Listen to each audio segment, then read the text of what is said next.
Hey, listeners of the Bio Report. Before we jump into this week's episode, I wanted to tell you about the BioVerge podcast. This is a new podcast featuring Neil Littman that Levine Media Group is producing. Neil's first guest is Jonathan Thomas, the chairman of the California Institute for Regenerative Medicine. In November, California voters approved a $5.5 billion bond measure to extend the life of the Institute. Thomas talks about the future of CIRM and its plans to expand the investments it's making in regenerative medicine. Look for the BioVerge podcast on SoundCloud, iTunes, and other popular podcast platforms. I'm Daniel Levine, and this is the Bio Report.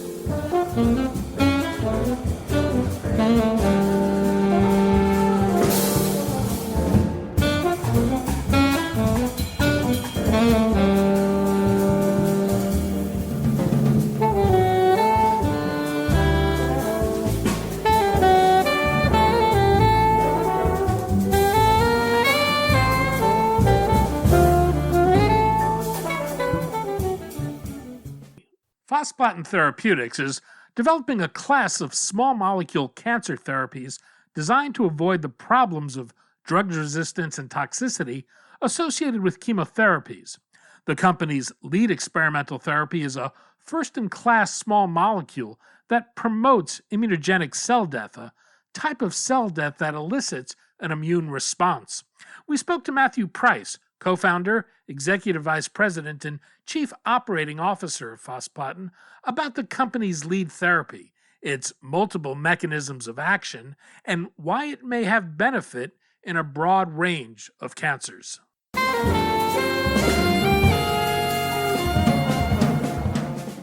Matt, thanks for joining us. It's a pleasure. Nice to meet you, Danny. I'm glad to be here.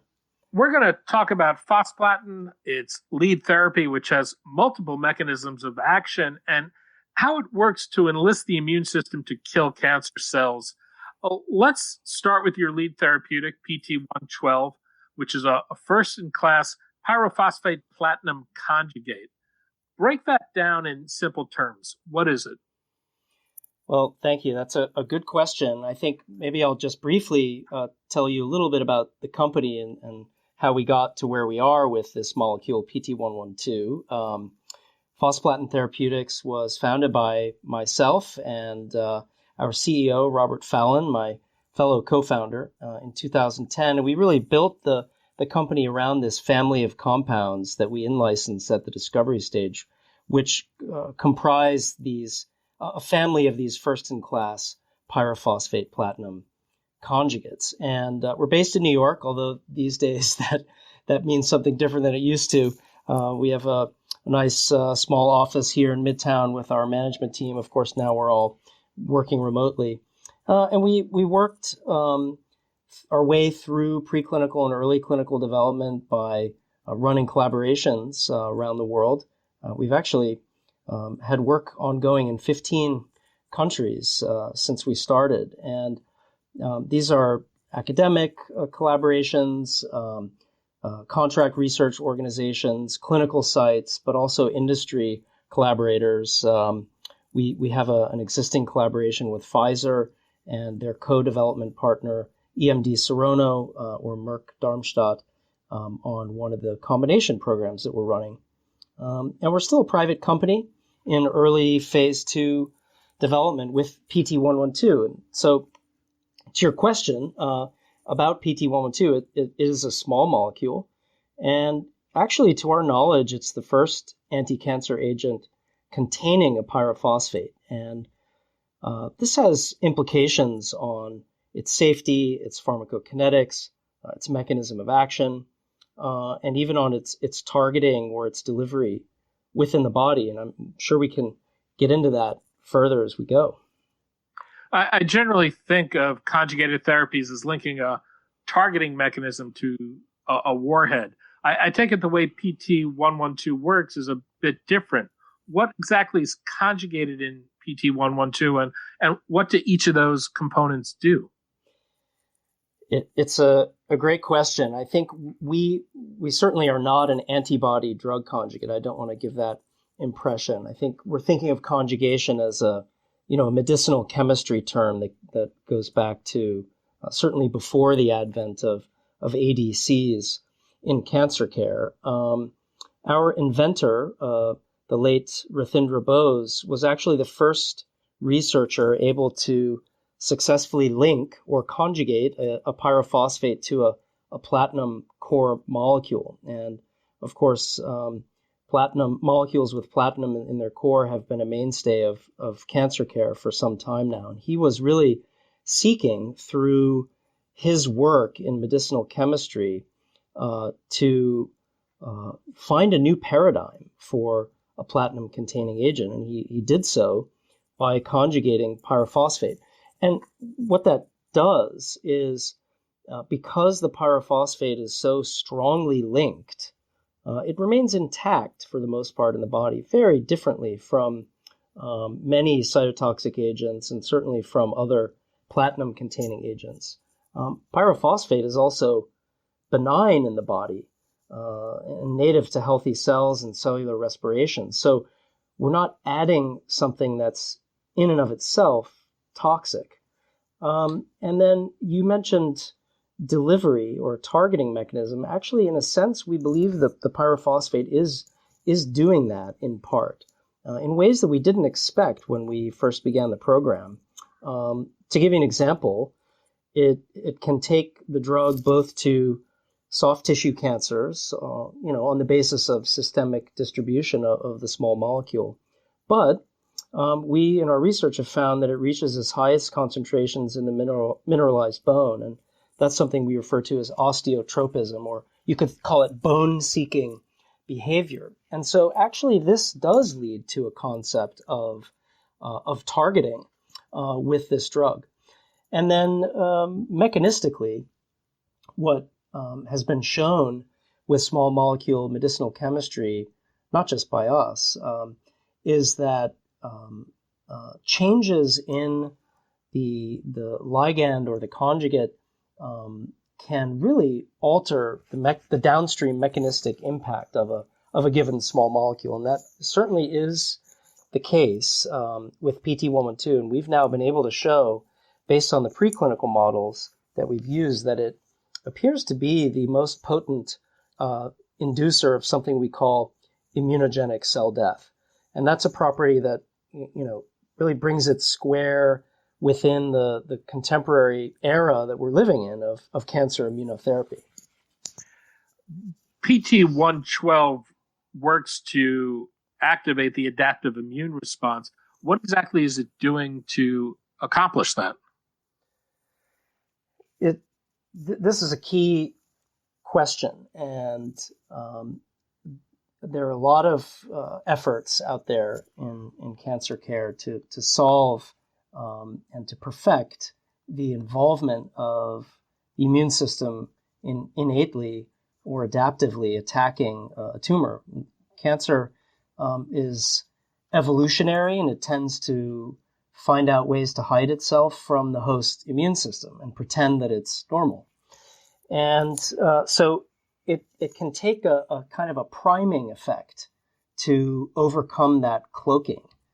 That's how we look at what we call immunogenic cell death. And this is a field of research that was originated by a small number of researchers, first in Paris, one of whom, whose name is Lorenzo Galluzzi, is now a PhD researcher here in New York at Weill Cornell Medical College. And we've been working closely with him. We've now published with him on PT112's ability to promote ICD, or immunogenic cell death. And to put it very simply, when PT112 kills a cancer cell, which it does effectively, that cell, in a rather rare fashion, can leak out what are called danger signals or damage signals. And when a certain number of these come together, it's referred to as a damage-associated molecular pattern.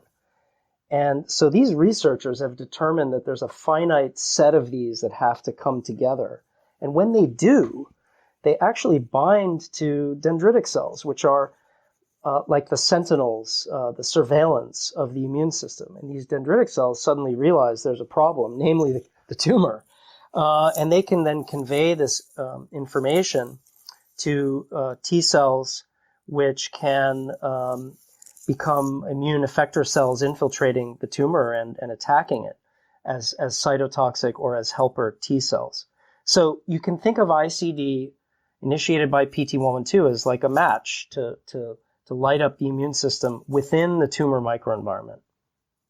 Is the expectation that PT112 would be used as a monotherapy, or would it be used in combination with other immunotherapies or other anti-cancer agents?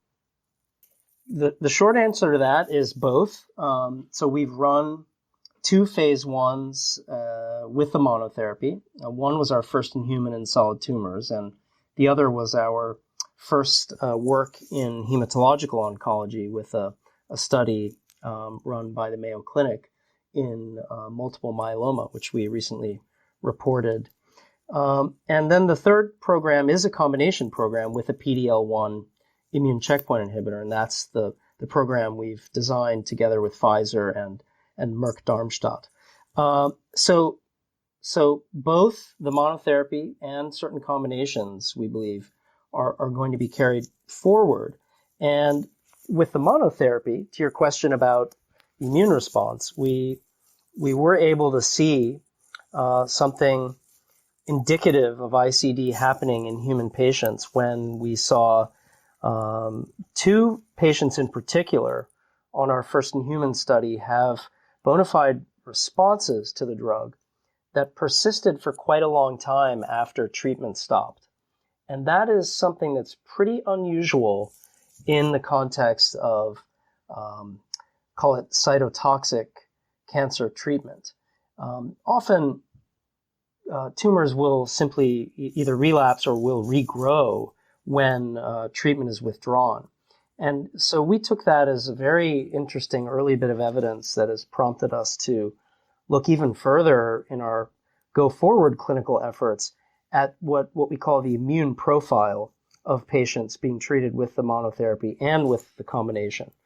So we'd like to be able to show in time that PT112 in the clinic stands on its own as an immunotherapy. We've shown that in the preclinical work that's published. And then, of course, as you pointed out, I mean, contemporary cancer care certainly is moving more and more ultimately towards the use of combinations. And so the effort on our part is going to be to continue to investigate which combinations should be the right ones with PT112. One of the challenges with immunotherapies has been the development of both resistance and relapse. What's the expectation that PT112 might be different than other immunotherapies in this regard? Well, this is difficult biology. So the more simple way of looking at it is if we think of PT112 as having this priming mechanism, we may be able to initiate a sequence of immune events that were not present when other modalities were used. So, for example, immune checkpoint inhibitors have been shown for the most part to have their least likelihood of response when T cells are not present in the tumor to begin with, right? If you're taking the brakes off of the T cell interaction with the tumor, which is what checkpoint inhibitors do, and the T cells are not present, you have a problem. That's a little bit simplistic, but I think it's a pretty real issue. And so what we found in our preclinical work with PT112 using mouse models where we can actually count the number of immune cells is that this priming mechanism was leading to an increase in the number of T cells and immune effector cells, and even to a slight decrease in immunosuppressive cells like regulatory T cells or certain tumor-associated macrophages. And so if we can replicate that kind of understanding in human patients, we will have a basis on which to believe that PT112 really can either avoid or, let's say, circumnavigate some of those resistance issues that have been talked about with immunotherapy. And PT112 is in development for multiple cancers. Its lead indications are metastatic castration-resistant prostate cancer and thymoma, which is a rare cancer of the thymus gland. Why those indications as a starting point? You now have put your finger on the one of the great questions that biotech management has to wrestle with, Danny. And I would just give you our outlook on it, which is maybe different from that of others, but we wrestled with this question during our early phase 1 work. And by the way, I would add multiple myeloma to that list, because we have completed our phase 1 in multiple myeloma, which did have some early evidence of drug activity that was reported at ASH, the American Society of Hematology, in December. So how did we come up with those 3 disease targets? Well, in the case of prostate cancer, we had gotten to know these properties of the drug that I've discussed. So principally the core safety profile of the drug, which we learned about during phase 1, the tendency of the drug to reach its highest concentrations in mineralized bone, and the immunogenic cell death. And we said, is there a disease type that is lacking safe therapies in the sort of late line of drug development that might go to the bone and require immune priming? And prostate cancer, at least in its late stage, of what we call MCRPC, so metastatic castration-resistant or hormone-resistant prostate cancer, MCRPC, has a very clear profile that patients to 80 or 90% in that late stage tend to have metastatic disease in the bone. And we've recently learned through work of Pem Sharma, who published from MD Anderson, that these bone metastatic sites of disease are rather uniquely immunosuppressive in nature. They create their own immunosuppressive tumor microenvironment. And the field already thought of prostate cancer as what they would call an immune cold disease. So there was not sort of a readily obvious place for immune involvement of the disease to suggest that immunotherapy would be exceptionally effective. So we use the attributes of the drug to decide to target this disease. And then we began to work with wonderful collaborators in the prostate cancer field. Alan Bryce at the Mayo Clinic had treated our first patients during the phase 1 and began to help us to craft what the next stage of development might look like. That now includes folks like Howard Scher here in New York at Memorial Sloan Kettering Cancer Center, who was the chairman of the prostate cancer working group and of the genitourinary disease group at Memorial, and others who have come to really support us in these efforts. So that's one example. Thymoma is like the opposite school of thought, which is perhaps more empirical. So what did we observe, and what did it tell us about where we should go? And it turns out that in the later part of our phase 1 development, which was led by Daniel Karp at MD Anderson Cancer Center in Houston, who is one of the faculty members in their investigational cancer therapeutics group and was running their phase 1 center in Houston, had a thymoma patient, because that cancer hospital draws patients from far and wide, and thymoma is a very rare disease. And we certainly would never have expected to be treating a real rare disease patient on our first in-human study. And that first patient responded so dramatically and for so long that we said to ourselves we'd be crazy not to try to pursue this in some fashion. And now we have a dialogue going with the National Cancer Institute to look at thymoma in a phase 2 context together, and we're hopeful to launch that study later this year. Ultimately, how broadly applicable do you think PT112 might be? Well, we'd like to think broadly, but as a biotech company, we have to work with focus, right? So these disease areas we're focused on are clear to us now, and I think from among them we will craft our late stage, our pivotal, our registrational development, and certainly hope and believe we will be able to register this as a medicine in the U.S. and around the world. And then I think the answer to your question ends up being more in the later stage, perhaps in the post-marketing stage of development, where we could look to broaden the use of the drug to other areas of cancer care or other disease types.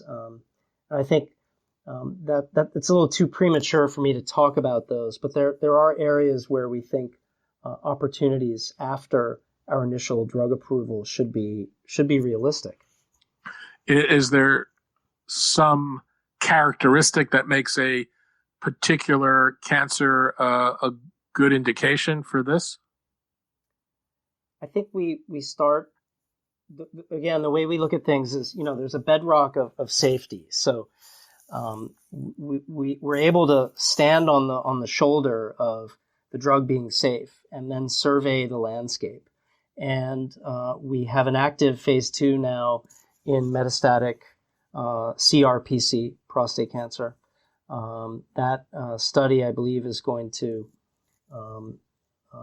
enroll well and be successful and will take us forward. And I described how we identified that candidate. I think perhaps referring to multiple myeloma again is another way to look at this question. So, there is a logic to how we would approach multiple myeloma. Again, we're bringing an immunogenic mechanism essentially to the site of disease in the bone, to the origin of disease in the bone in the case of multiple myeloma. So in both of those cases, we're leveraging these attributes of the drug.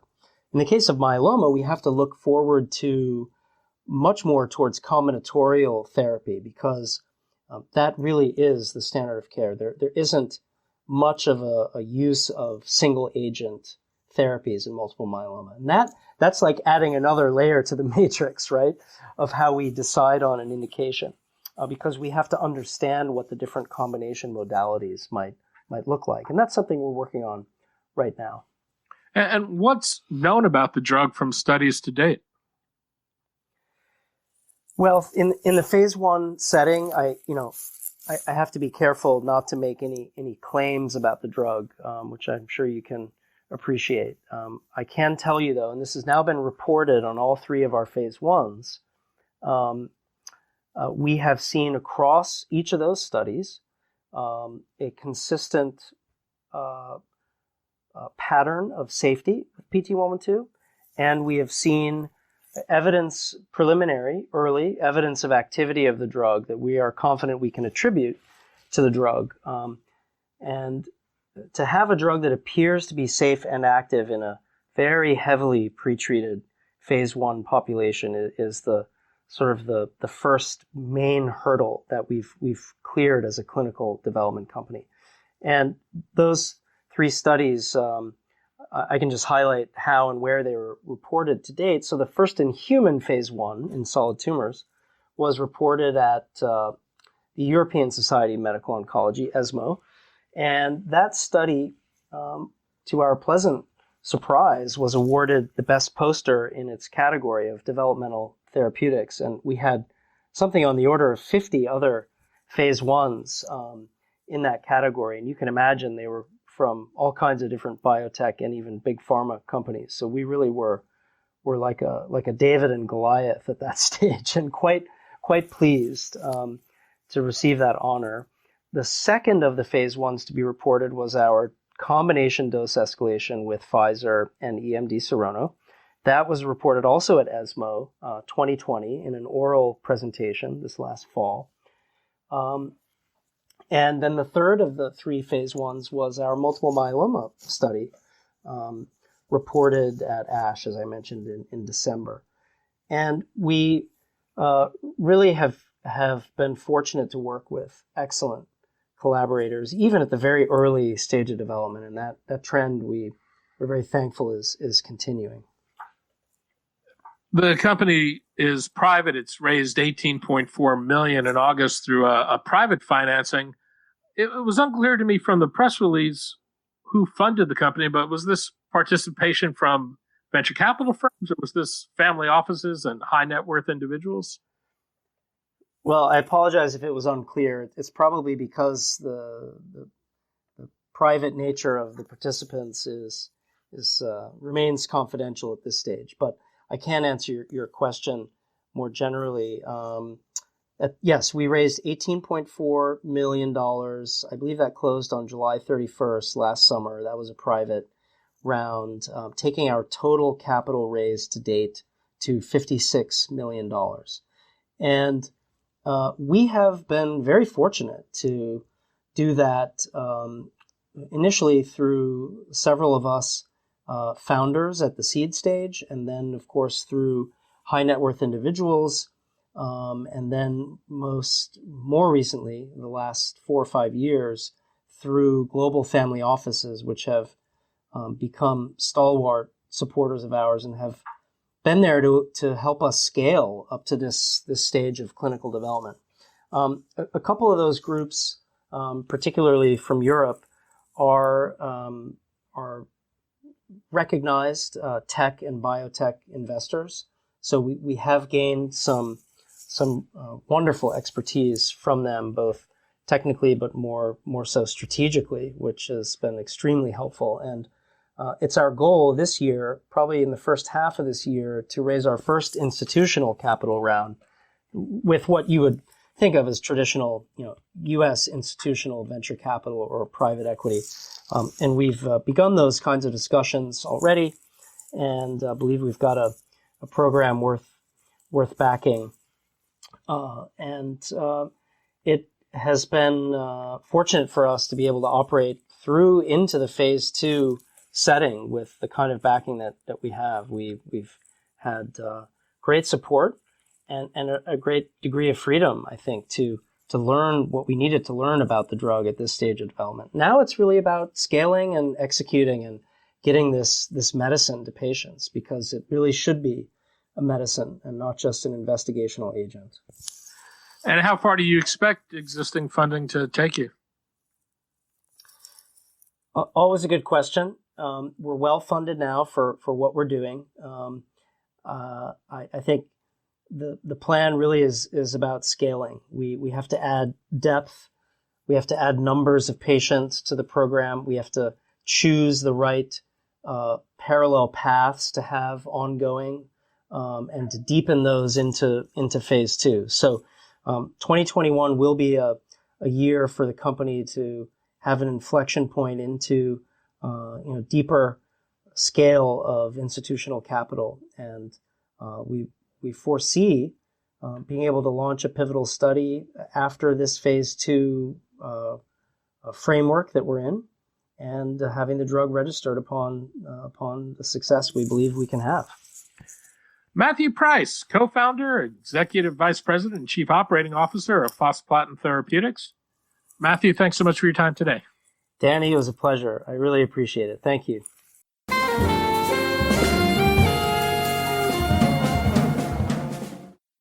Thanks for listening. The Bio Report is a production of the Levine Media Group. To automatically download this podcast each week, subscribe to our RSS feed or through iTunes or other podcast manager. To join our mailing list, go to levinemediagroup.com. We'd love to hear from you. If you want to drop us a line or are interested in sponsoring this podcast, send an email to danny@levinemediagroup.com. Special thanks to Jonah Levine, who composed our theme music, and the Jonah Levine Collective, which performs it.